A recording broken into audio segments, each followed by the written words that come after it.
All right. Chapter 5, The History of the Early British Kings. What follows is a summary of the history of the kings of the early Britons as it is given in both Geoffrey of Monmouth and the Welsh Chronicles. It is a recorded history that was consigned to oblivion after the massacre at the instigation of Augustine of the British monks at Bangor in AD 604 and was thus entirely unknown or ignored by the later Saxon and Norman chroniclers of England. Consequently, it came to be generally and unquestioningly assumed amongst English scholars by the 16th and 17th centuries that no such record had ever existed, and that works such as Geoffrey of Monmouth's or the Welsh Chronicle were forgeries and fairy tales. That opinion persists today. We have seen, however, in the previous chapter, how these records enjoy a great deal of historical vindication in spite of modernism's cursory and fashionable dismal of them. But here, plain and unadorned, is the story that chronicles themselves tell, a story that no child will have learnt at his desk in any school of this land. It spans over 2,000 years, and its survival to the present day, being little short of a miracle, is a tribute to those Welsh scholars of old who recognized its importance and preserved it entire for our reading.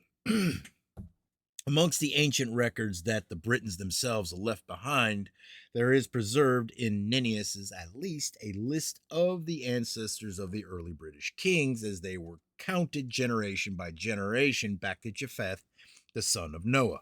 But you're going to have to forgive me because my allergies are bad. Hold on.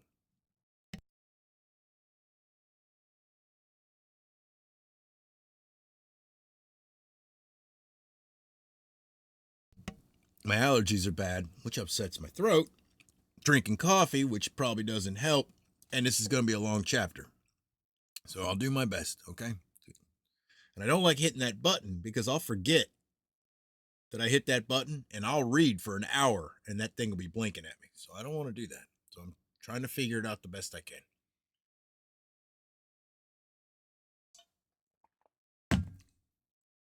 The last reading I just did, the one tracing our ancestors, it's in with the Brits right now. That's why I know I want to do these two together. That's how I'm probably going to do this. These two books, chapter to chapter. That's what I'm going to do. Now, that's what I'm going to try to do. If they're super stupid long, I'm going to have to stop. But, whatever. I'm just letting you know. I hate explaining myself. Anchises, known to us from other histories, fled with his son Aeneas from the burning ruins of Troy, and they made their way to the land that is nowadays called Italy, settling with their people on the banks of the river Tiber, around what was later to become Rome. The indigenous population was ruled over by Latinus, who received Aeneas and his people with kindness and hospitality, in return for which Aeneas defeated Latinus's foe, Turnus, king of Rutuli. He then married the daughter of Latinus, Lavinia, from which union came Aeneas Silvius, who later rose to rule over the tribes of Italy. But it was through the line of his brother Ascanius that the royal lineage was presently to be perpetuated, and of this line was born Ascanius' son Silvius. Silvius seduced an unnamed niece of his grandfather's wife, Lavinia, and it was from their union that his son Brutus was born. The mother of Brutus died whilst giving birth to him, and when he was a lad of 15 years, Brutus accidentally shot his father dead with an arrow whilst out hunting. For having caused the deaths of both his parents, thus fulfilling a prophecy concerning him, Brutus was exiled out of Italy, the royal line of Aeneas passing into the hands of another. And it is at this point that the history of the Britons as a distinct nation begins. Brutus journeyed from Italy to Greece, and there he came into contact with certain slaves. These were the descendants of the soldiers who had fought against Greece in the Trojan Wars of the 13th century BC. They had been enslaved by Priam, son of Achilles, in vengeance for his father's death, and were subsequently to continue their slavery under Pandressus, king of the Dorian Greeks. Learning that he was descended from their own ancient kings, the Trojans accepted Brutus into their fellowship and elected him as their leader. And under him, they successfully rose against their captors, defeating Pandrsus in battle. They set sail to look for a land in which to settle. Sailing their fleet out of the Mediterranean between the Pillars of Hercules, the Straits of Gibraltar, they came across another group of Trojans led by Corneus, who were likewise escaping abroad from their captors. They combined forces and landed in Gaul, with Brutus being acclaimed as their overall king. There they fought and defeated the Picts under King Gophar Feciti, Gophar the Pict in the Welsh. The Trojans again set sail and came ashore at Totnes in Devon at some time in the 12th century BC. The land and its people were subsequently to derive their names from Brutus. Then Brutus founded the city of Trinovantum, or New Troy, which was later to become the city of London. Brutus, the first king of the Britons, reigned over his people in this land for 23 years, i.e., from ca. 1104 to 1081 BC. Amongst the spoils that Brutus had taken from Greece was Eggnog, the daughter of Pandrsus, whom he wedded and who was to bear him 3 sons, Lacrinus, Camber, and Albanicatus. Upon the death of Brutus, Camber and Albandicus inherited Wales, Cambria, and Scotland, Albany, respectively, and Lacrinus became king of Logria, the land named after him, which consisted of present-day England minus Cornwall. The modern Welsh still know England as Logria. Cornwall was ruled over by Cornelius, whose daughter Gwendolen Lacrinus had married. Ruled over by Cornelius, whose daughter Gwendolen Lacrinus had married. Lacrinus, however, had also taken another wife, Estrildus, whom he hid for fear of Cornelius. But as soon as Cornelius was dead, he made Estrildus his queen and put away Gwendolen, his lawful wife. In vengeance, Gwendolen raised an army in her father's kingdom of Cornwall, killing Lacrinus in the ensuing battle.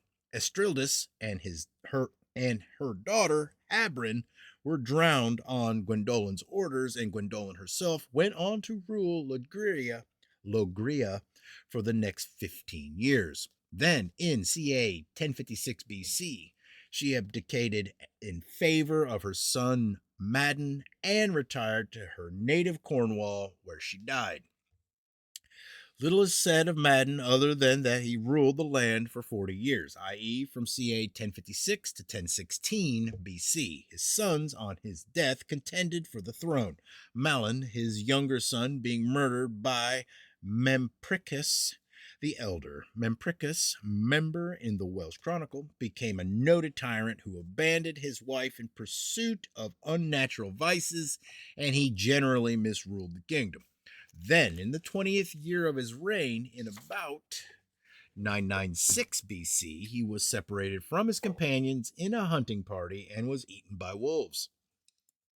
He was succeeded by Abracus, who reigned for the next 39 years from ca. 996 to 957 BC. In an eventful and fondly remembered reign, Abracus sacked Gaul and founded the city named after him, Cabroc, which the later Romans were to Latinize as Eboracum, present-day York. On his death, he was succeeded by Brutus Greenshield, Britus Darian Las in the Welsh Chronicle, who reigned for the next 12 years until ca. 945 BC. Then Leal succeeded to the throne. He founded the city of Carlisle, which still bears his name, Carlisle. But he was a weak and vacillating king whose 25-year reign ended in ruin and civil war. His son, Hudibras, Run Baldar Bros in Welsh, who came to the throne in ca 920 BC, reestablished peace in the realm, and went on to rule Lygria for the next 39 years. A great builder, he founded the cities of Carent, Canterbury, Carguent, Winchester, and Paldur, Shaftesbury. He was succeeded by his son Bladud in ca 881 BC, who ruled the land for 20 years. During that time, he founded the city of Bath, Carbadum, the hot springs of which were thought to cure leprosy. At his commandment, necromancy, communicating with the dead, was practiced throughout the kingdom, and he was eventually killed in the misguided attempt to fly. At his death, Lear, his son, took the crown, and he was to enjoy a reign of 60 years, which lasted from ca 861 to 801 BC. He founded the city of Carlear, Leicester, and lost his kingdom when he attempted to divide it amongst his three daughters. Shakespeare tells the story in his celebrated play King Lear. Lear's youngest daughter, Cordelia, inherited the crown on his father's death and ruled the land in peace for 5 years. She was then disposed by her sisters and committed suicide in prison. Marganus I, Morgan in the Welsh, then took the kingdom in the year 796 BC, sharing the kingdom with his cousin Condagius. Marganus ruled the land north of the Humber, and Condagius ruled the south. Marganus, during the fighting that arose between them, was pursued into Wales by Condagius and slain at the place named after him, Morgum, near present-day Port Talbot. Condagius then ruled the whole kingdom for the next 33 years. He was succeeded in 1761 BC by Ravallo, who reigned wisely and frugally. His reign was particularly remembered for a rain of blood, a great swarm of flies, and a plague that took a heavy toll of the population. At his death in 743 BC, there followed the reigns of 4 kings, of whom little is said save their names and their order of succession. And then, in the year 663 BC, Gorboduc came, came to the throne. It's Gorbadoo? I don't know. I think I'll look Gorboduc. Came to the throne. In old age, he became senile, his dotage giving rise to much quarreling over the succession between his 2 sons, Ferrex and Porrex. In the event, Gorboduc was to become the last king to reign over the Britons, who was of the royal line of Brutus. Gorboduc's queen, Judon, was caused much grief over her quarreling sons. On learning that Porrex had killed Ferrex, her favorite of the 2, she became insane and later murdered Porrex in his sleep by hacking him to pieces. Other accounts tell how she was tied in a sack and thrown into Thames for the murder of her son.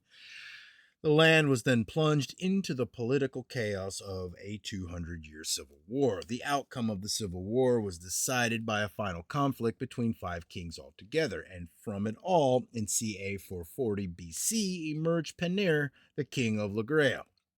He was later slain in battle by his successor, but one, Dunvallo, in about the year 430 BC. Dunvallo's father, Cloten, who was the king of Cornwall, ruled for 10 years and was finally succeeded by his son, Dunvallo Malmutius. During the 40-year reign, he codified the Malmutine laws, a law code which Geoffrey of Monmouth tells us was still famed and revered in his own day, and which surprisingly still survives. Crimes of violence were virtually unheard of in his kingdom. Such was the severity of punishment meted out to such criminals while he was on the throne. Dunvallo's eldest son, Belinus the Great, then ruled the kingdom from ca 380 to 374 BC. He ruled Logria, Cambria, and Cornwall. His brother Brennus held Northumbria and Albany, and eventually led the Celtic sack of Rome in ca 930 BC. Belenus eventually defeated Brennus in battle and so came to rule all Britain. Geoffrey tells us that Belenus was a great road builder and that Billingsgate in London was built by and named after him. In an eventful reign, Belenus subdued the then king of Denmark, exacting from him a great tribute. He was succeeded by Gurgwit, Gurgrant Varf Dretch, whose reign lasted from ca 374 to 367 BC. The son and successor of Belenus, Gurgrit was renowned as a man of peace and justice. During Gurgrit's reign, the king of Denmark withdrew the tribute that Belenus had exacted of him, and Gurgrit promptly invaded Denmark to assert his authority there. It was during his return from Denmark that Gurgrit is said to have intercepted the ships of Partholon and his fellow exiles. He is then stated to have assigned to Partholon the otherwise uninhabited land of Ireland. This, however, leads us to a problem in chronology. A suggested solution to this is offered in a later chapter. Gurgrit died peacefully and he lies buried in the city of Caerleon on Usk. His son, Guthelion, then held the crown from ca 69 to 363 BC. Guthelion was a noted and benevolent ruler. He married Marcia, a learned woman who codified the Marcian laws, the Lex Martenia.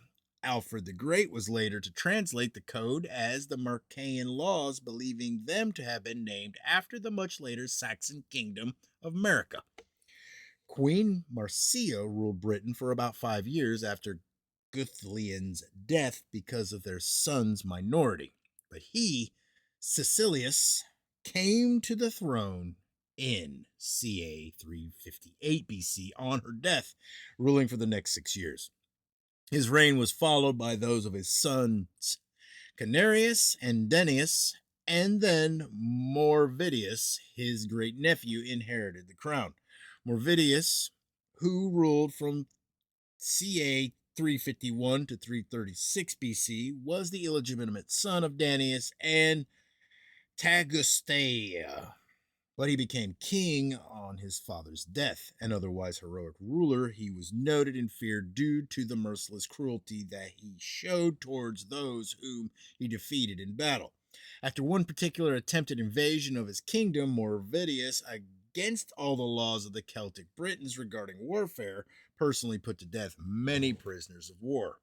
When he became so exhausted that he had to give up for a time, he ordered the remainder to be skinned alive, and in this state he had them burnt. During his reign, reports of a monstrous animal wreaking havoc in the west reached the kingdom.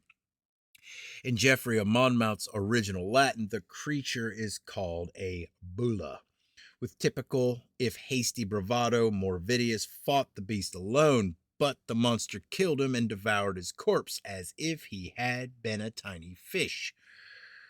Gorbanenius followed Mordivius in ca 336 BC. He was much renowned for his goodness as a ruler and was succeeded by Archgallo, who reigned from ca 330 to 326 BC. He was the very opposite of his elder brother, Gorbanius, and such was his tyranny that he was eventually disposed by the nobility of the realm. His younger brother, Eldurus, was elected king in his place. He was surnamed the Dutiful because of the compassion that he showed towards his disposed elder brother. Eldurus exercised his compassion to the point of abdicating after about 5 years in favor of a now reformed Archgallo, whose subsequent behavior as king was a complete reversal of his former reign. Archgallo died after about 10 years, at which point Eldurus resumed the crown. However, his reign was to be interrupted once again. His 2 younger brothers, Ignaeus and Perdurus, rebelled and incarcerated Eldurus in a tower. Dividing the land between them, Ignaeus ruled the south while Perdurus ruled north of Humber. Igneus died 7 years later, and Perodorus went on to reign over the whole island for a further 3 years, being known as a wise and beneficent king. He died in ca 296 BC, and Eldorus came to the throne for a third time. At this point, the order of succession becomes rather complicated, with cousin succeeding cousin. Finally, succession seems to settle down to a father son order, at least for the next 31 reigns. The short length of the average reign, 5 to 6 years, indicating political turmoil for that period of 170 years or so, until the accession of Heli in about the year 113 BC. He ruled for 40 years until 73 BC, when his son Lud became king. Lud rebuilt the city that Brutus had founded and had named New Troy, and renamed it Carl Lud, the city of Lud, after his own name. The name of the city was later corrupted to Carlundine, which the Romans took up as Londinium, hence London. Interesting. At his death, Lud was buried in an entrance to the city that still bears his name, Ludgate. His youngest brother, Nennius, fought hand to hand with Julius Caesar on the latter's invasion of Britain in the year 55 BC. The Romans had been trying to set up camp in the Thames estuary when the Britons fell upon them by surprise. Although Nennius was forced away from Caesar by other soldiers, he did manage to capture the emperor's sword. Escaping, Nennius died of his wounds 15 days later and was buried beside the northern entrance to Trinovantium, modern Bishopsgate in London. The sword that he took as spoils, and which he had named Yellow Death, was buried with him. But the man who was actually king of the Britons when Caesar landed was Cassivellanius, who reigned from ca 58 to 38 BC. Betrayed by Andreas, his brother Lud's eldest son, Cassivellanius was eventually starved into submission when the Romans laid siege to his fort. Castlevania, video game. I wonder if that has anything to do with it. Just kind of neat. Probably not, but just first thing came to mind. He was succeeded by Tenvantius, known in other histories as Tascovanius, who reigned from ca 38 to 18 BC. And then he was followed by Cymbeline.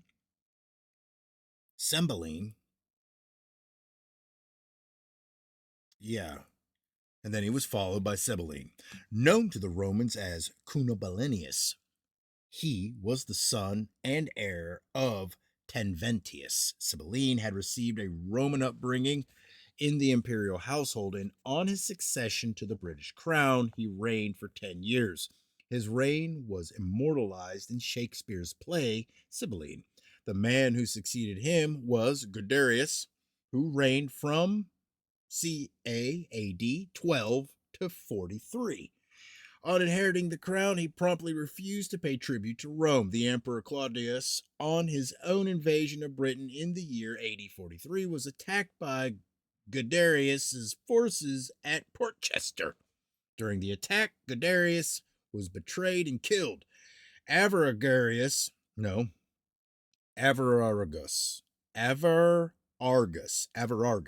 next took the crown, reigning from ca AD 43 to 57. Taking command of the British forces on the death of his brother Guiderius, Avaragarius emerged as victor from a major skirmish with Claudius's troops. He eventually ruled Britain as the emperor's puppet king. At his death, he was interred at Gloucester.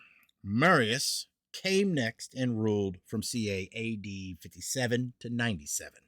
Inheriting the crown from his father, Marius enjoyed friendly relations with Rome. During his reign, he defeated and killed Cedric, king of the Picts, in a great battle. The present country of Westmoreland was so named in Marius's honor because of the battle, and Marius accordingly had an inscribed stone set up in the country commemorating his victory. Coelus, his son, then ruled. He had been raised and educated as a Roman. Coelus was to rule his kingdom in peace and prosperity, being succeeded by his son Lucius. Taking up the crown of his father, Coelus's death, taking up the crown on his father Coelus's death, Lucius was to send to Rome for teachers of the Christian faith. He in turn passed on the crown to Geta, a son of the Roman Servus. He was elected king of the Britons by the Roman Senate. He was eventually killed by his half-brother Basanius, who reigned from CAAD 221 to 256. Like Greta, he was the son of Servius, but by a British noblewoman. The Britons elected Basanius king after he had killed his half-brother. Carausius then took the crown. After raising a fleet of ships with the blessing of the Roman Senate, Carausius invaded Britain and compelled the Britons to proclaim him king and killed Basanius in the ensuing battle. He was eventually murdered by the Roman legate Alcestis, and it was during Alcestis's time that a Briton once more held the throne. God dang, what is this name? Asclepiodus reigned from AD 296 to 306. He had held the kingdom of Cornwall when he was elected overall king by the Britons. His election to the throne was an attempt by the Britons to break the tyranny of the legate Electus. Under Electus, Livius Gallus held the city of London. In the ensuing siege, after he had killed Electus outside the city, Asclepiodus promised the Romans that all the garrison would be spared if they surrendered without further resistance. This was agreed to, although the Vendoti, the men of Gwynedd in Wales, decided to put the Romans to death by beheading them all. The heads were thrown into the stream called Natagallum in the British tongue after the name of Livius Gallus. The later Saxons, still perpetuating the Roman leader's name, knew it as Gallabroch, and today this name has been further corrupted to Walbrook. As an aside, in the 1860s, a large number of skulls were excavated from the bed of the Walbrook before it was built over, being the remnants, no doubt, of this massacre. It was during the reign of Asclepiodus that the Diocletian persecution began in AD 303. Asclepiodus was finally defeated and killed by the king whose name has been immortalized in nursery rhyme, Cole, Old King Cole, who reigned from AD 306 to 309, known in other histories as Cole Hen Godhebog. Cole founded the city of Colchester that still bears his name. His daughter Helen was married to Constantius, a Roman senator who was sent to Britain as legate. He became king on Cole's death. He in turn was succeeded by his son Constantine I, who ruled Britain from AD 312 to 337. He went on to become the famous emperor of Rome who legalized the Christian religion. Octavius took the crown in Constantine's absence at Rome, ruling during the periods of AD 330 to 335 and 335 to from 335 to 348. He revolted while Constantine was in Rome and assumed the British crown.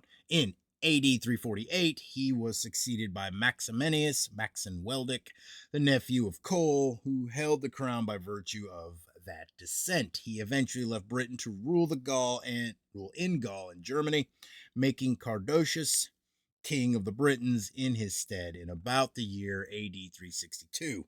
He was later assassinated in Rome, AD 375, by one of the friends of his successor, but one Gracenius Dianotus, unnamed in the Welsh Chronicle, of the kingdom of Cornwall, took the crown of Britain and ruled from AD 375 to 389. Then Gracinius reigned from AD 389 to 402. He was originally sent to Britain by Maxentius to fight off an invasion of the Picts and Huns. However, upon successfully repelling the invaders, he assumed the crown and ordered the murder of Maxentius. He was later himself to suffer death at the hands of an assassin. Constantine II then ruled from AD 402 to 420, having invaded Britain at the request of Guthalinus, the Archbishop of London, and was crowned King of Silchester. He was murdered by an unknown Pict. Hold on. Oh, we're somewhat close. Almost pulled my headphones off. He was then succeeded by Constans, AD 420 to 437, Constantine II's eldest son, who had tried to avoid the perils of the crown by becoming a monk in Winchester. He was forcibly removed from the monastery and crowned by Vortigern, who, however, later ordered his murder. Vortigern himself ruled for two periods, AD 437 to 455, and from 460 to 480. It was Vortigern who invited the Saxon adventurers Hengst and Horsa to Britain to help fight the Picts. At this point, his son Vortimer took over the kingdom, expelling the Saxons after 4 notable battles, one of them being the Battle of Aylesford in Kent, where his brother Categern was slain. Vortimer was eventually poisoned on the orders of his father's new wife, the daughter of Hengist, and Vortigern once again resumed the crown.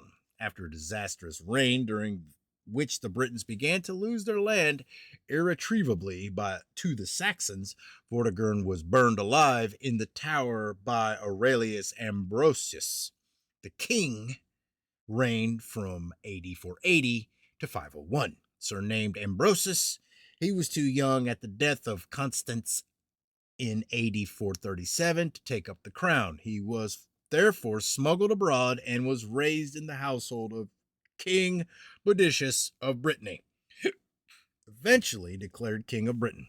Ambrosius killed Vortigern and forced the Saxons to retreat to Albany, Scotland, at the same time capturing and executing Hignis at Carrickconen, presently Conisborough.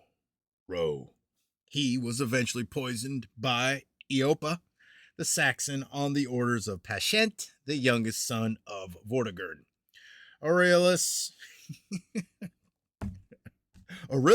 Ambrosius was succeeded in AD 501 by his brother Uther Pendragon. Named Uther at birth, he was king of the Silures. He assumed the surname Pendragon, son of the dragon, after the appearance of a dragon-like comet in the sky. Like his brother Aurelius, he had been smuggled abroad on the murder of Constans. Once king, however, he consorted adulterously with Gurina, the wife of Gorlois, Duke of Cornwall. Gorlois was killed by Uther Pendragon's soldiers at Dimilioch. As Uther Pendragon was seducing Gurna, period. Yeah, there's a lot of names. There's a lot of time periods in this. This is dense. It's all right, though. I don't care. But of their union was born the most famous of all the British kings, Arthur. Good name, easy to say, who reigned over the Britons from AD 521 to 542. Arthur succeeded his father as king at only 15 years of age. His sister Anna married Boudicca II of Brittany. The narrative is somewhat confused, but she seems later to have married Loth of Lodonzia, who was later to become king of Norway. At his death, Arthur passed the crown on to Constantine III, the son of the Duke of Cornwall. Constantine, whose reign lasted 4 years, crushed a revolt of the Saxons, but was later struck down by God's vengeance. He was succeeded in AD 546 by his nephew Aurelius Cornelius, who, however, only came to the throne by imprisoning his unnamed uncle, the son of Constantine, the true heir. His reign was followed in 549 very briefly by that of Vortiporius, who repelled an invasion from Germany. His subsequent fate is unrecorded, although he can have reigned for only a year or less. But he was followed by Malgo, whose reign lasted from AD 550 to 555. According to a speech recorded for us by Geoffrey of Monmouth, Malgo had two sons, Ananias and Run, neither of whom succeeded him. Good. Malgo is elsewhere known as Melgwyn Gwynedd, the king of Gwynedd, who died from the Yellow Plague that was ravaging Europe from the 550s. He was succeeded by Cedric, whose origin is unrecorded, who retired into Wales after a battle, and whose reign was followed by those of three unnamed tyrants. Then, shortly after the year AD 600, came Cadfan, known in the Welsh chronicles as Cadfan ab Ago, king of Gwynedd.